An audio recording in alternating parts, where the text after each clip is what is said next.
Sejam bem-vindos à Mesa do Canto, uma mesa do canto diferente das versões anteriores.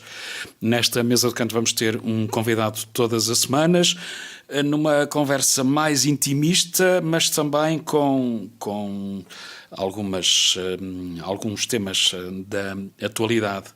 O meu primeiro convidado foi uma das figuras das últimas eleições autárquicas, ao passar de adjunto do presidente Almeida Henriques para e sendo eleito vereador. Obrigado, Jorge Sobrado. Permita-me que te trate assim de uma forma mais informal. O que é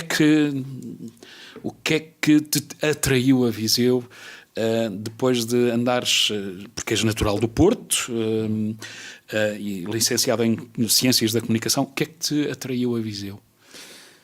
Antes de mais, e em primeiro lugar, enfim, eu agradecer-te o convite de voltar à Mesa do Canto agora num novo formato e com outra roupagem.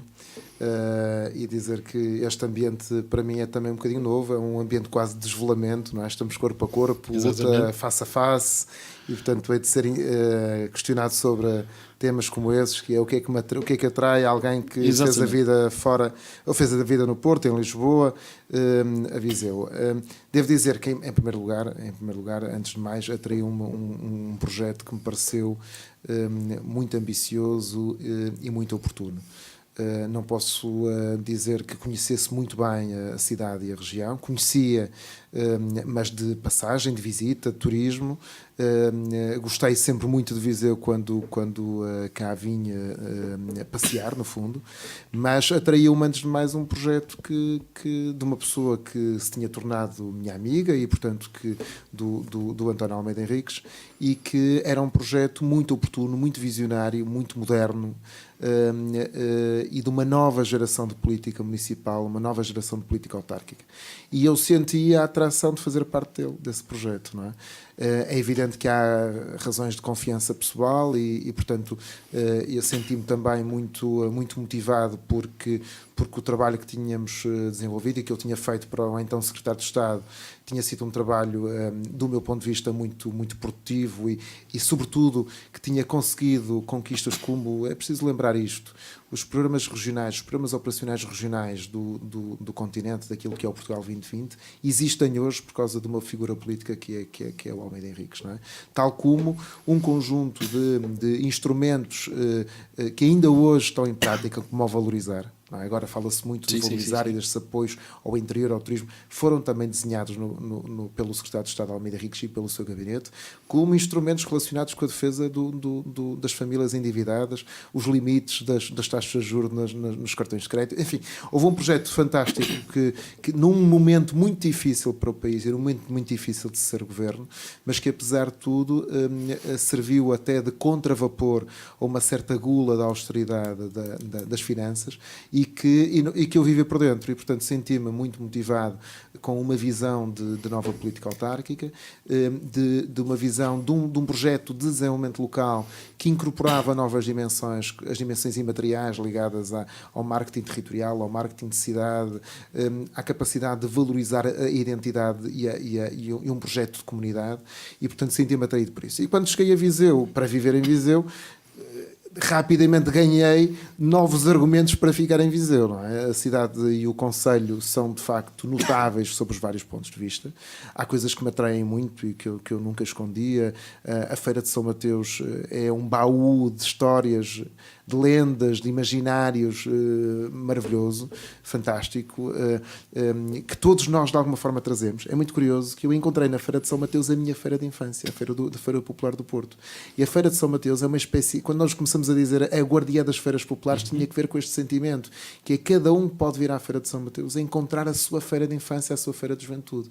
A Feira de São Mateus quase que foi uma espécie de reserva natural das feiras populares que foram desaparecendo do país, de uma forma geral, do Porto, de Lisboa, de uma série série de cidades, e portanto a feira atraiu-me a dimensão patrimonial e material da cidade, ligada à mitologia, às lendas, quer das figuras mais heroicas como o Viriato, às figuras mais acidentais e trágicas como o João Torto, mesmo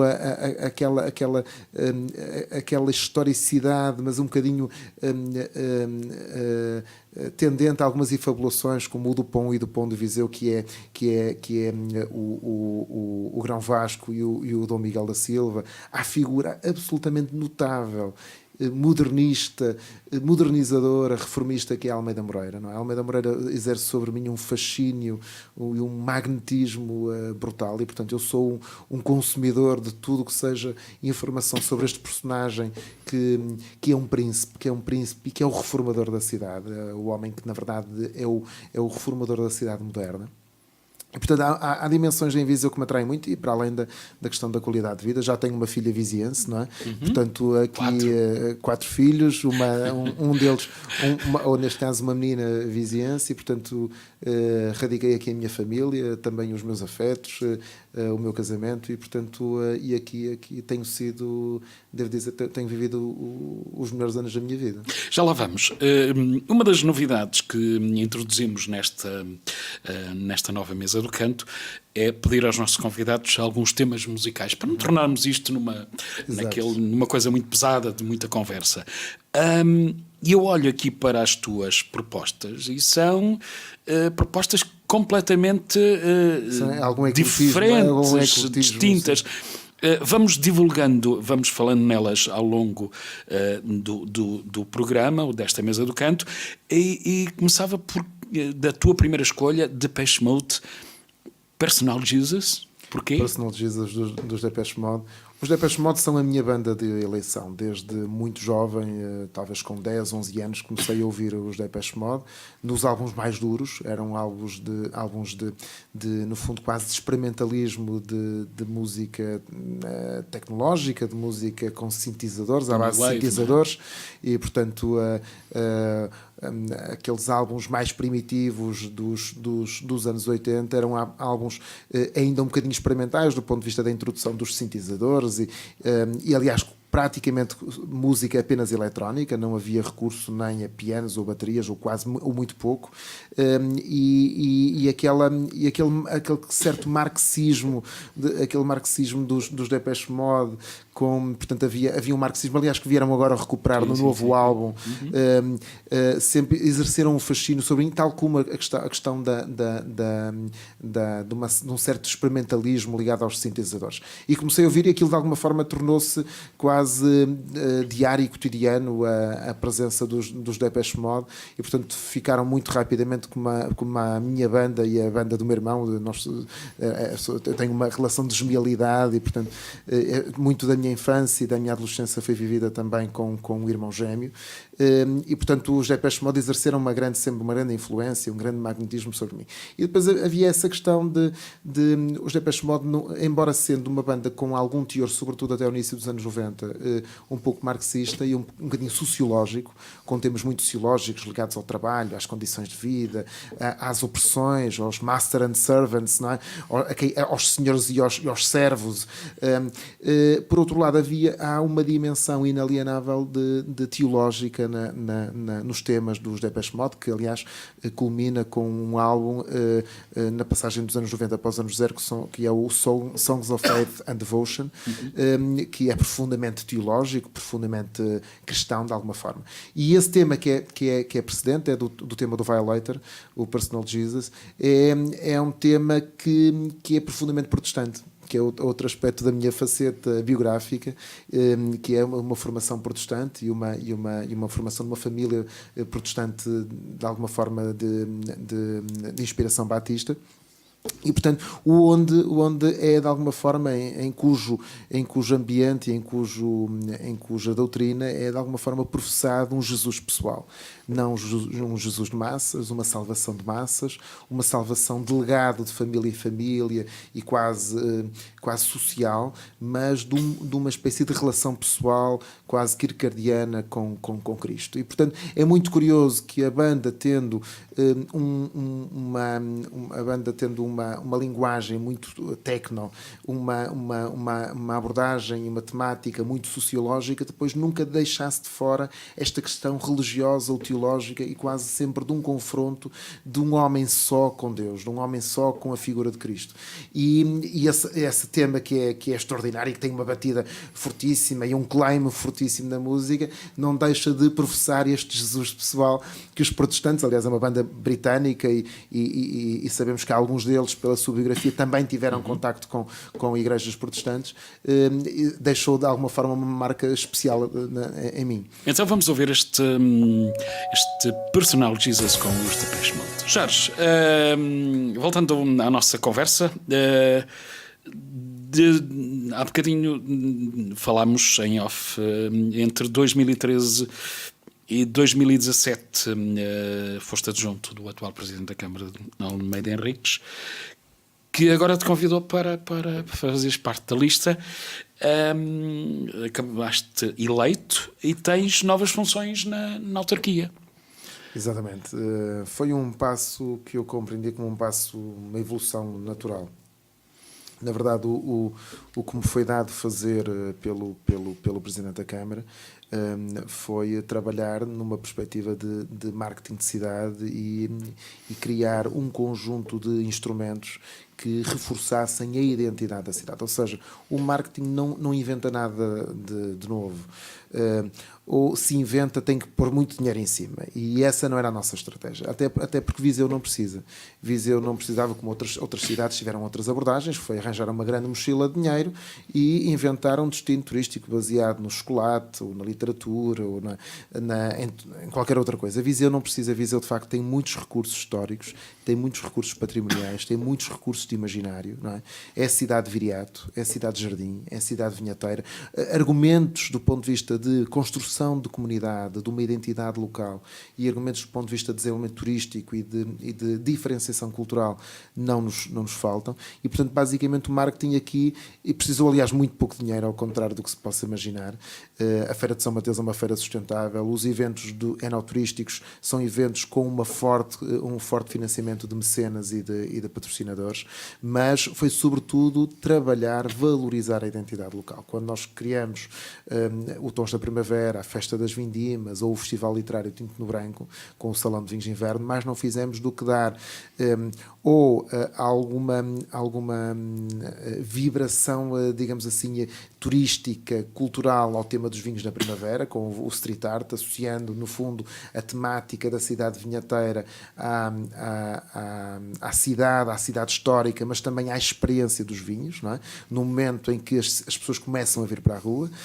Quando trouxemos e lembramos-nos de criar um festival literário chamado Tinto no Branco, foi justamente de casar esses dois prazeres que também têm fortes expressões aqui em Viseu. Os prazeres dos vinhos, da mesa, e os prazeres das conversas e das lareiras e dos livros, até porque nós aqui também temos valores literários. E, portanto, aqui o marketing basicamente não teve que inventar.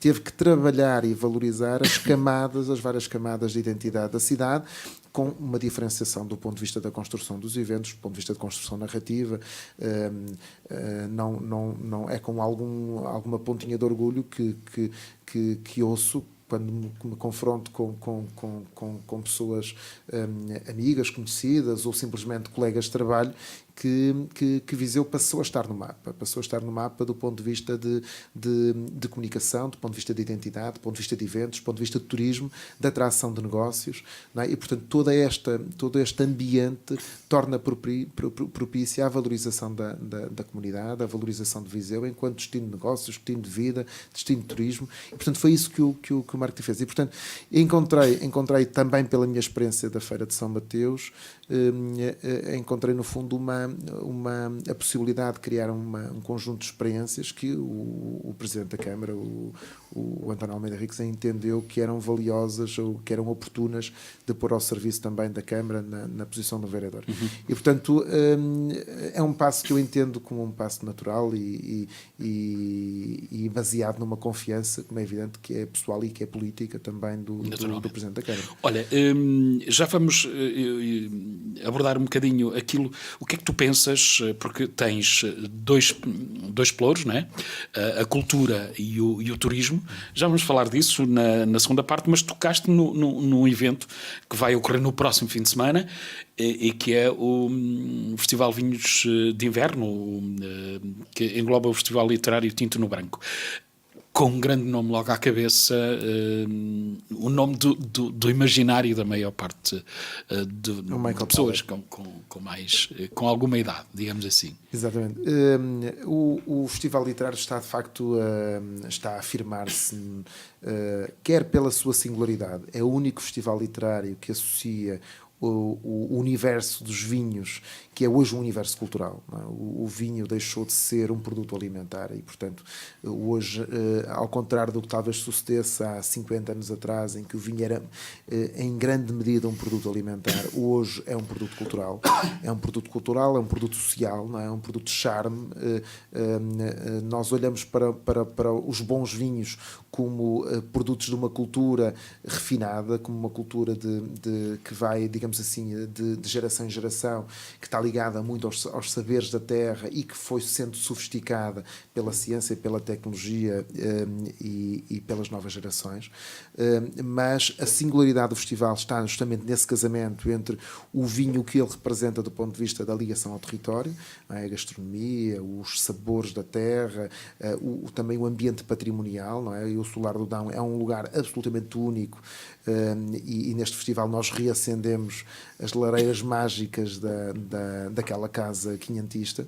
E, por outro lado, este prazer dos livros e das conversas. Não são os livros em si, não são aquelas conferências académicas, não é?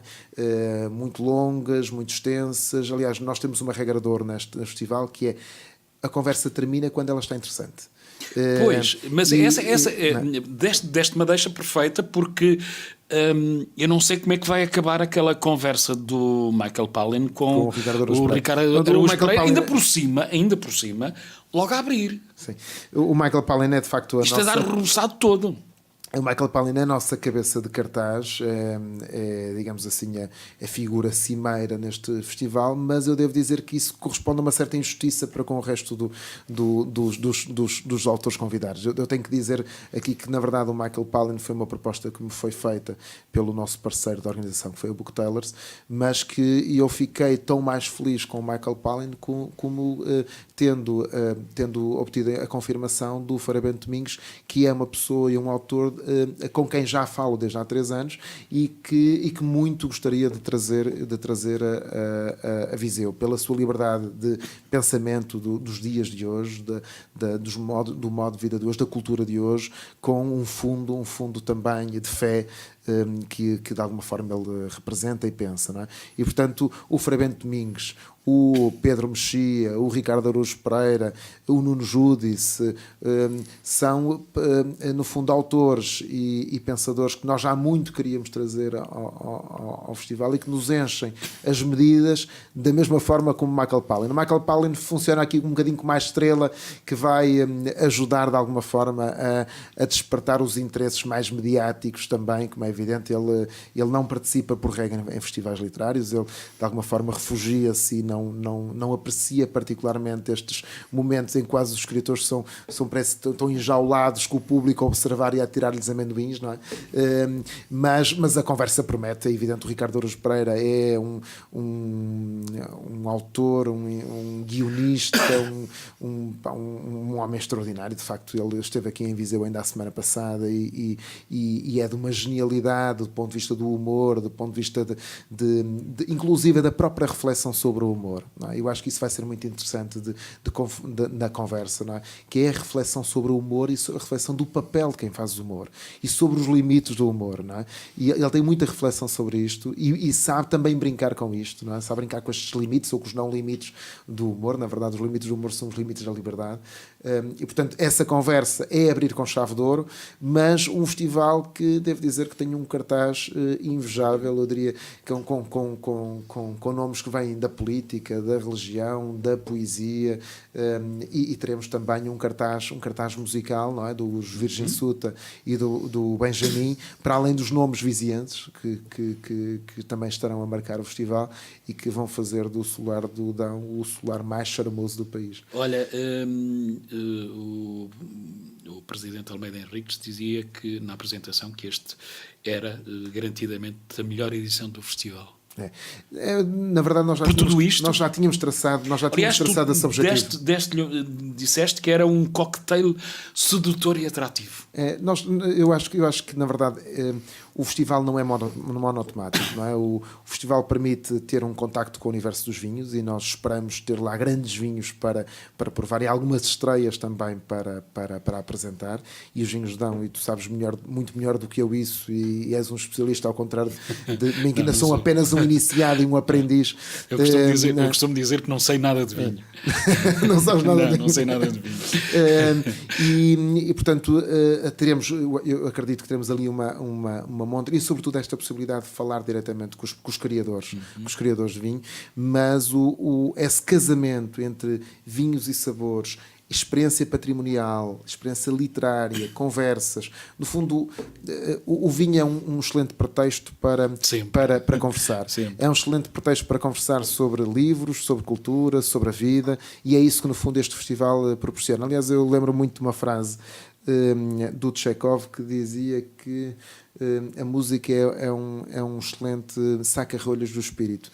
Eu digo que o vinho é também um excelente saca-rolhas da conversa, não é? E portanto este festival vai ser e é o culminar de 3 anos de trabalho, e no ano oficial para visitar Viseu era irresistível não ter o melhor cartaz sempre. E deixa-me dizer-te que nós até já tínhamos a informação do Michael Paul e do Ricardo Aruz Pereira até bem antes das eleições. Ele foi confirmado no mês de maio, mas quisemos guardá-lo, nunca o usaríamos como trunfo de argumentário cultural pró-eleitoral, não é isso que nos move, nunca nos moveu, mas fizemos de facto, estamos orgulhosos do cartaz que temos. Pois, sabes que eu agora fiquei aqui com água na boca, porque depois desta parte da conversa eu arrependo-me de não ter trazido uma garrafa e 2 copos. É verdade, justificado, mas pronto, assim, grandes aos leitores, que exatamente. Eu estou na minha mais elevada sobriedade. Olha, Jorge, a tua segunda escolha musical contrasta com as outras todas, porque e eu posso adiantar que escolheste 2 nomes internacionais e 2 nomes nacionais. Escolheste para fecharmos esta primeira parte Sérgio Godinho, cuidado com as imitações. Porquê? O Sérgio Godinho é um autor, um cantautor absolutamente extraordinário. Ele, na verdade, ainda se filia nos autores da música de intervenção portuguesa, não é? Mas ele foi quem mais, de uma forma mais brilhante, do meu ponto de vista, deu o salto, mantendo as suas raízes de intervenção e de intervenção social e política. Deu e faz um espetáculo fabuloso. Fantástico. Quem não viu não sabe o que perdeu. Sim, aliás, ele o ano passado esteve na Feira de São Mateus com o Jorge Palma e foi uma noite incrível, mas ele foi quem, de uma forma mais brilhante, do meu ponto de vista, deu o salto da música de intervenção mais tradicional, mais convencional, para uma música que, não abdicando dessas raízes de pensamento político e de intervenção social, saltou para contar histórias, não é? Para ser um contador de histórias, e ele de facto é um poeta notável. Ele começa pela poesia e depois encaixa o fato na música, não é? E é curioso como ele tem uma técnica absolutamente extraordinária de encaixar as palavras nos ritmos, mas ele é sobretudo um contador de histórias nas suas músicas, contador de histórias mais intimistas ou contador de histórias mais engraçadas, com personagens da política local, da política nacional, dos assessores, dos presidentes de Câmara, dos presidentes de Junta, dos pequenos poderes, dos funcionários das finanças, das quadras, enfim.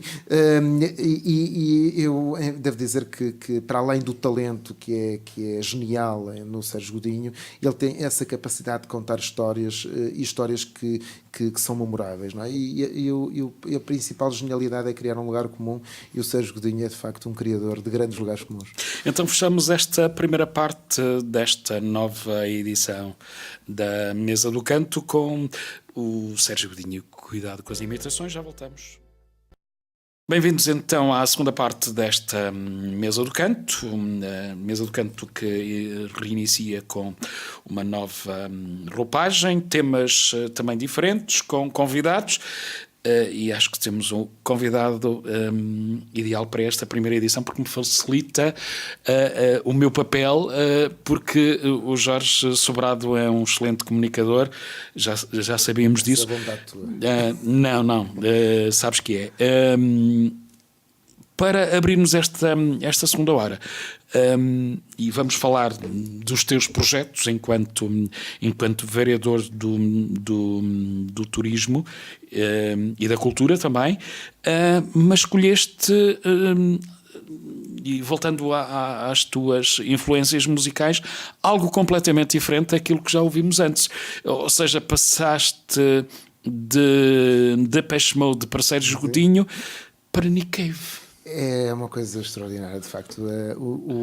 Eu sou muito eclético e acho que, aliás, nós somos mais felizes assim. Somos quanto menos opções. Gostas de música?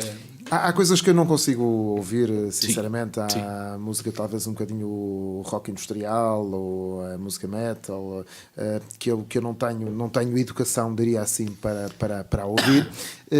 Mas eu acho que nós somos mais felizes quando temos um intervalo e uma baliza de opções um bocadinho mais larga, não é? E essa disponibilidade para a descoberta, disponibilidade para o espanto, sempre foi uma coisa que eu me forcei a aprender, não é? Que é de estarmos disponíveis para descobrir coisas e disponíveis até para sermos espantados e assombrados pelas coisas. E o Nick Cave foi uma grande descoberta já há muitos anos, o Nick Cave e a banda que o suportava, os Bad Seeds. E o Nick Cave tem uma figura que eu não sei se é construída ou se ele próprio encarna, que é a figura quase de uma espécie de pregador negro, de pregador maldito, de aquela voz cavernosa do Nick Cave absolutamente inconfundível, os pianos dele que são absolutamente notáveis, únicos, não é? Ele tem de facto quer a voz, quer os seus pianos, quer a face um bocadinho maldita de pregador negro, não é? Que é muito bem construída e que é muito, muito marcante no seu percurso, e devo dizer que ele tem temas que fazem o meu imaginário musical. Este Into My Arms foi o tema que escolheste. É autodefesa? Não, é uma história, no fundo é uma história quase de perdição e de salvação. É uma história de amor em que no fundo é uma oração em que ele pede ao Senhor, não é? Pede ao Senhor que se tiver que fazer alguma coisa com uma mulher que ele ama, que então que a envia para os seus braços, não é? Para Into My Arms. Então... E portanto há um lado quase bíblico, evangélico no Nick Cave, desse pregador solitário, desse pregador negro, por vezes puritano, por vezes profundamente perverso. É muito curioso como o puritanismo e a perversão no Nick Cave estão muito evidentes, como o bem e o mal andassem sempre juntos, e de alguma forma nós sabemos isso por experiência própria, não é? O bem e o mal andam de alguma forma juntos, e é preciso sempre um exercício de defesa e de combate, não é? E ele expressa muito, muito bem essa espiritualidade em conflito, e essa espiritualidade ora puritana, muito americana, quase americana do Sul, embora ele não seja americano, mas encarna muito aquelas pequenas cidades americanas do Tea Party, conservadoras, puritanas, como profundamente perversas. Há um lado que me seduz na narrativa musical do Nick Cave, e este tema é de é tão tocante e o piano é tão maravilhoso que eu gosto imenso de o voltar. Vimos então Nick Cave, foi a terceira escolha musical do Jorge Sobrado, e agora falemos um bocadinho daquilo que tens em mente para agora como vereador da cultura e desporto, da cultura e turismo. Desporto é com a tua nossa amiga Cristina Brazete. O que é que tens em mente para que marca queres deixar para te colocar um bocadinho mais de pressão? Faz-me lembrar um programa de televisão. Que marca queres deixar, Jorge? Zé Luís, eu sempre achei alguma piada à questão da marca. É verdade que eu sou um homem que vem do marketing e, portanto, se disser que não quero deixar uma marca, estarei quase a negar os meus próprios pressupostos. Mas a verdade é que o tempo da política é um tempo curto, não é? É um tempo curto. Nós estamos a falar de tempos de 4 anos, não é? E por vezes chega a ser quase paradoxal, que é o que se pede a um político é que num tempo curto intervenha no tempo longo da história. Ou seja, que num tempo curto se faça uma marca histórica. E portanto isso é quase um paradoxo. Eu não vivo nem viverei deslumbrado com a questão da marca. Eu estou dentro de um projeto. Eu não estou sozinho, eu estou dentro de uma equipa, tenho essa visão coletiva e de um projeto que sendo partilhado por uma equipa tem, digamos assim, uma unidade do ponto de vista do seu pensamento e do ponto de vista da sua ação. É evidente a ambição que foi traçada pelo Presidente da Câmara de pugnar e por trabalhar para, em todas as esferas, digamos assim, da qualidade de vida, da economia, da dimensão social e da inclusão, da cultura, do turismo, do património e daquilo que é a economia em torno dos fatores de identidade, como são a cultura e o património, de dar um passo em frente e de dar um salto em Viseu. E, portanto, o meu trabalho não é deixar uma marca pessoal ou singular, não é isso que me fascina, não é isso que me move. Eu sou, digamos assim, um pedaço de tempo num curso maior da história e sou um elo de uma cadeia. Não há uma ambição pessoal em mim para eu deixar uma marca. Agora, eu estou muito consciente dos desafios que abracei e dos desafios que estavam previstos no caderno eleitoral que foi sufragado e que saiu vencedor, do programa eleitoral que saiu vencedor, não é? E, portanto, sei muito bem do que está dito do ponto de vista de afirmação de Viseu enquanto destino turístico de excelência e destino turístico cultural e para famílias, e portanto Viseu vai trabalhar estas dimensões. Viseu não tem capacidade de carga para ser uma cidade de massas, nem nós queremos que isso venha a acontecer. Nós não queremos nem um turismo de massas, nem um turismo barato. Temos que ter um turismo que reconheça o valor de Viseu, que aprecie e que valorize e que remunere também a dimensão patrimonial, a dimensão histórica, a dimensão ambiental de Viseu. E, portanto, trabalharemos num turismo de excelência, trabalharemos num turismo que é, sobretudo, um turismo cultural e ambiental e depois num aspecto que para nós é muito diferenciador, que é o turismo de famílias. Na verdade, a qualidade de vida e a qualidade de vida que todos nós queremos trabalhar para os vizienses, e é em primeiro lugar para eles que nós trabalhamos, não é? Na verdade, o turismo é quase um meio para dar melhores condições de vida aos vizinhenses. Não é o turismo pelo turismo. Nós não queremos desenvolver o turismo porque sim. Nós queremos desenvolver o turismo porque é um fator de crescimento económico, de criação de emprego, de valorização da identidade e dos atributos de Viseu enquanto cidade e enquanto destino e, portanto, também de pôr Viseu, digamos assim, numa rota de cidades que tenham ganhos de diversa ordem, ganhos simbólicos, ganhos económicos, ganhos sociais, com esta dinâmica. Mas não queremos viver o que estão a viver outras cidades, em que o turismo é um fator de destruição da qualidade de vida. O turismo tem que estar ao serviço da qualidade de vida. E a qualidade de vida ao serviço do turismo, ou seja, a qualidade de vida é um fator muito interessante para as famílias. Porquê? Porque Viseu é uma cidade segura. apesar de alguns focos que possamos identificar de problemas que tivemos recentemente, e o Presidente da Câmara tem feito sucessivos alertas ao Governo para que reforce também os meios de segurança em Viseu. Apesar disso, e apesar de tudo, Viseu é uma cidade muito segura, uma cidade com índices de segurança muito positivos, muito acima daquilo que é o padrão das cidades do litoral, e portanto isso é um fator de atração, é um pressuposto, mas a qualidade de vida não é só a segurança, é também a qualidade ambiental, não é? É a qualidade urbana da cidade, é a qualidade paisagística, são os atributos patrimoniais, é o facto de nós termos uma oferta num ecossistema muito equilibrado. E Viseu, de facto, tem um concelho e uma cidade muito harmoniosa, muito equilibrada, e isso é muito atrativo para as famílias e para uma experiência de felicidade em Viseu. Olha, interrompendo-te um bocadinho, enquanto não passas para a cultura, sim, porque 2017 foi o ano oficial para visitar Viseu. Estamos praticamente no final do ano. Este projeto foi lançado em finais de 2016. Que balanço é que fazes deste ano em termos de turismo em Viseu, partindo deste chamamento?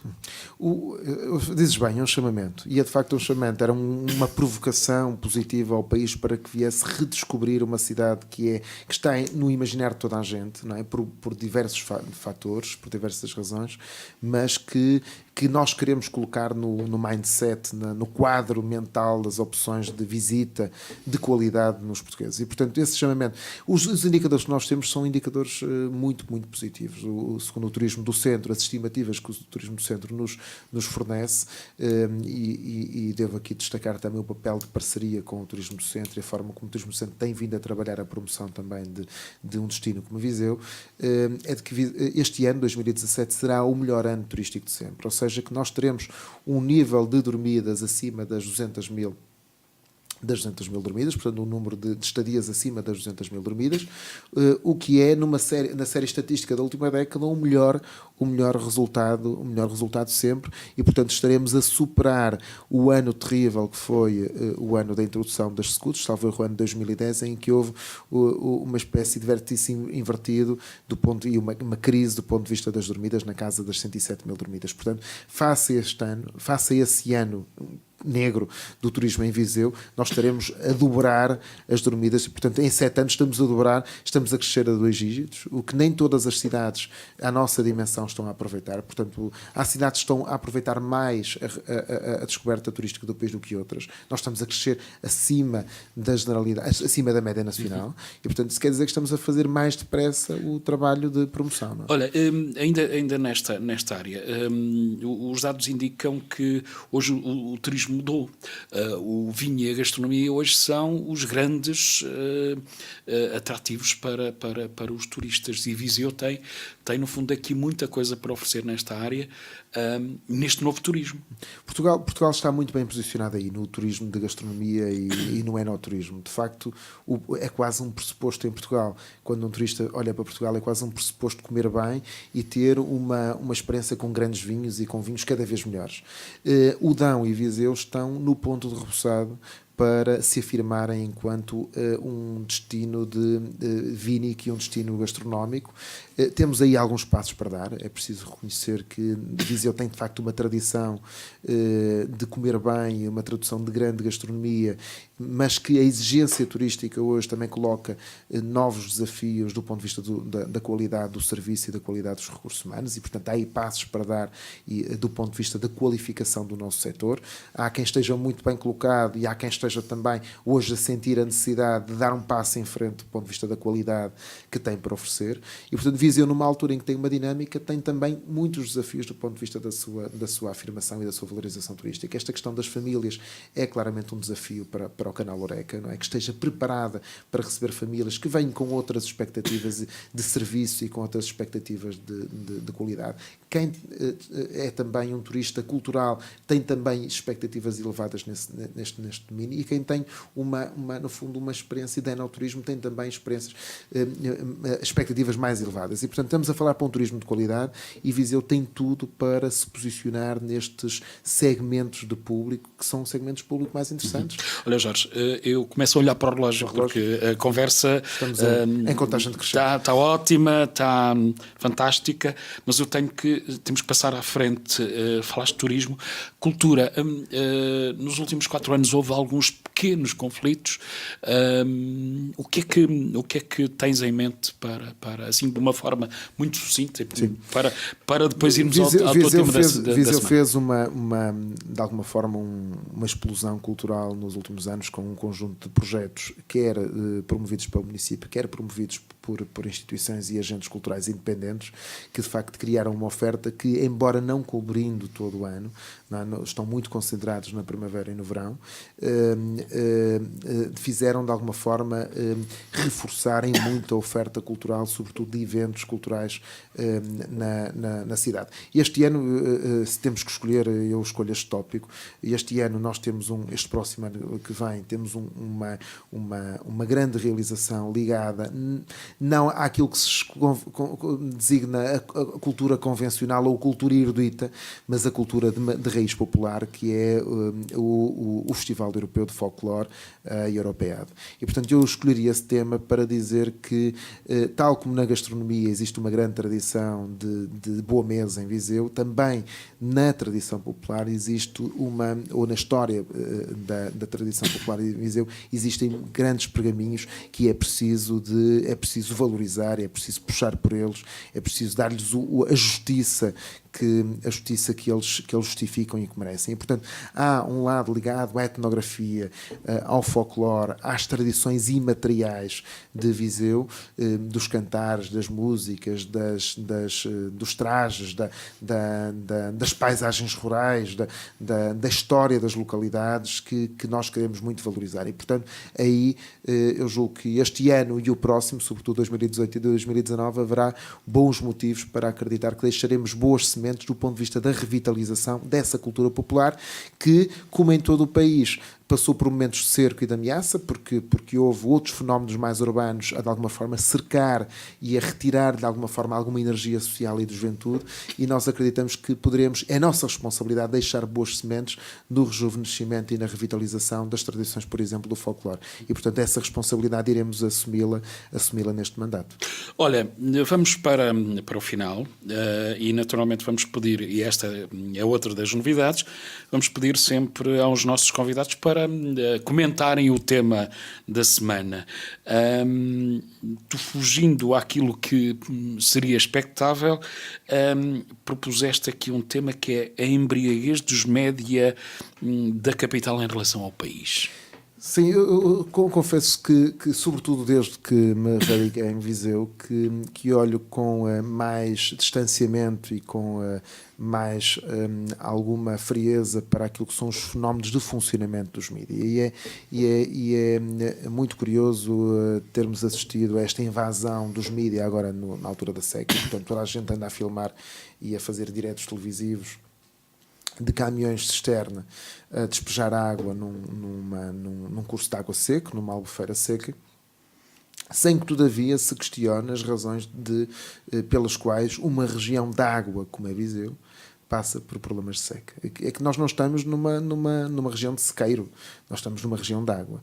A região de Viseu, não apenas o concelho, mas a região de Viseu, tem vários cursos de água que não justificariam uma situação destas. E, portanto, acho muito extraordinário que seja uma espécie de embriaguez, justamente, não é? Esta atração súbita pelo interior, não é? Como aconteceu nos incêndios, mas esta atração e esta embriaguez é súbita e é bastante volátil, porque daqui a dias, quando houver um novo jantar num outro panteão, imediatamente se esquecerá o interior, o problema da desertificação, do despovoamento, da falta de ordenamento do território, da falta de investimento público, do problema dos incêndios, do problema da seca, dos problemas estruturais que motivaram um problema tão grave como aquele que estamos a viver, para imediatamente fazer uma cobertura absolutamente caleidoscópica de um fait divers qualquer em Lisboa, não é? E, portanto, eu devo dizer que olho com com algum sentido de humor, por vezes até, mas também com um olhar muito crítico para esta agenda dos mídia que parece muito caritativa em relação ao interior e que o elege como causa, mas que é algo profundamente volátil, superficial. Não estão a ser tratados, na verdade, o debate que está a ser feito, aliás, não está a ser feito debate, está a ser feito um tratamento puramente superficial e que tem que no fundo se refere a problemas que têm na sua base questões muito sérias da política nacional, da organização do Estado, da falta de descentralização e da falta de regionalização do Estado e que motiva que territórios sejam sujeitos a um esquecimento das opções de investimento público ou da presença do próprio Estado no território. Olha, deste-me a baixa, porque sabendo que esta semana, e para os ouvintes dizer que estamos a gravar este programa na segunda-feira, e portanto ele vai ser emitido no sábado, mas estamos a gravar esta segunda-feira, é previsível que, segundo o Instituto de Meteorologia, que chova a partir de quarta, ou seja, no dia em que estivermos no ar, teremos supostamente chuva. Nós temos aqui uma má notícia que parece que, entretanto, já há alterações, já empurram para sexta-feira. Pronto, poderemos ter um início da nova mesa do canto molhada, não é? Este tema da água, partindo daquilo que disseste, foi um tema que foi esquecido. Ninguém se preocupou com... Hoje falamos muito das alterações climáticas, ainda hoje li um texto sobre a produção de vinho e os efeitos que as alterações climáticas estão a ter, não só na Europa, mas também na Austrália, na Califórnia e mesmo na América do Sul. Este tema da água foi maltratado estes anos todos. Enfim, eu não sou, longe disso, um especialista, mas também não é preciso ser para reconhecer coisas simples, não é? E há aqui um paradoxo em Viseu, que é uma região de água, com recursos abundantes de água, que não tinha as condições de represamento, de armazenamento, de estocagem de água para fazer face à própria dimensão da região.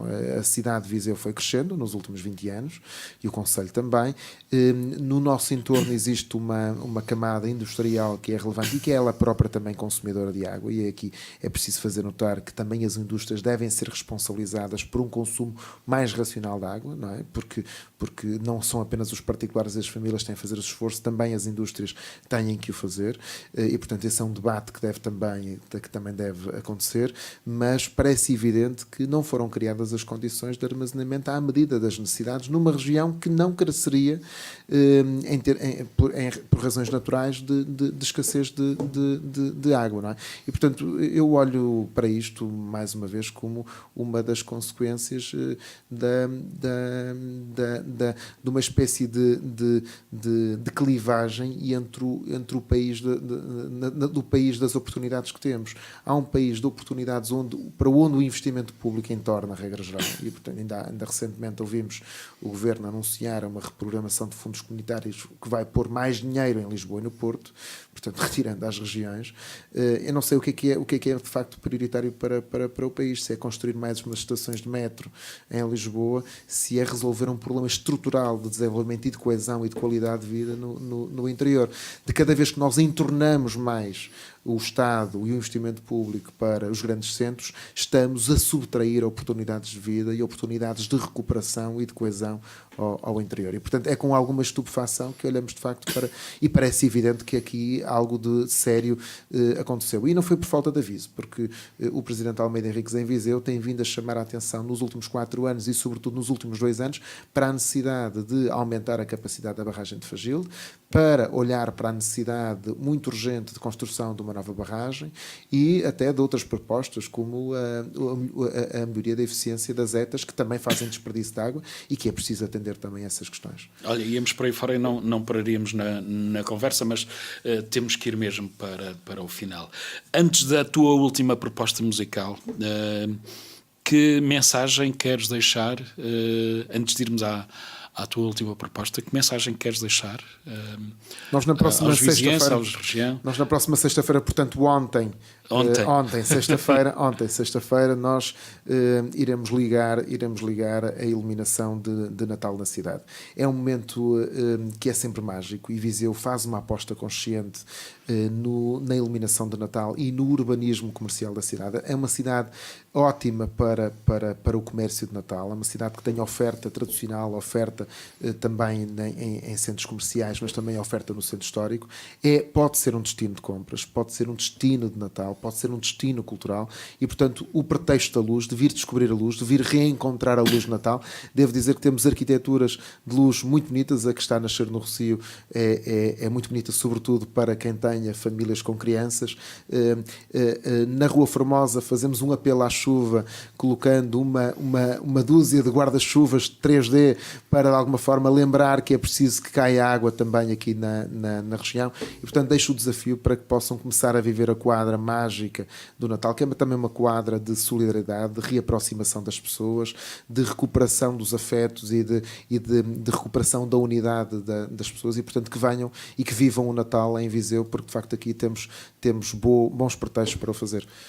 Vamos então para a última proposta musical do Jorge Sobrado, depois e recordo, de Peixe Mode, Sérgio Godinho, Nick Cave, e terminas em Viseu. Termina em Viseu com o nosso embaixador Molinex, o Luís Clara Gomes, que está a ter um momento muito fantástico da sua carreira, da sua vida criativa, e com este hipersex que de facto tem se revelado uma criação muito talentosa. É com orgulho que de alguma forma temos no Molinex também um embaixador de Viseu, e alguém que tem sido muito solícito e muito disponível para promover a cidade, mas também por dar a voz e o rosto a causas como foi a causa solidária que motivou o concerto Viseu Abraça de há 15 dias atrás. E portanto o Molinex é um amigo de Viseu, é um viziense, e é alguém que temos visto com uma pontinha de orgulho também a afirmar-se no panorama musical da música eletrónica e da música alternativa em Portugal.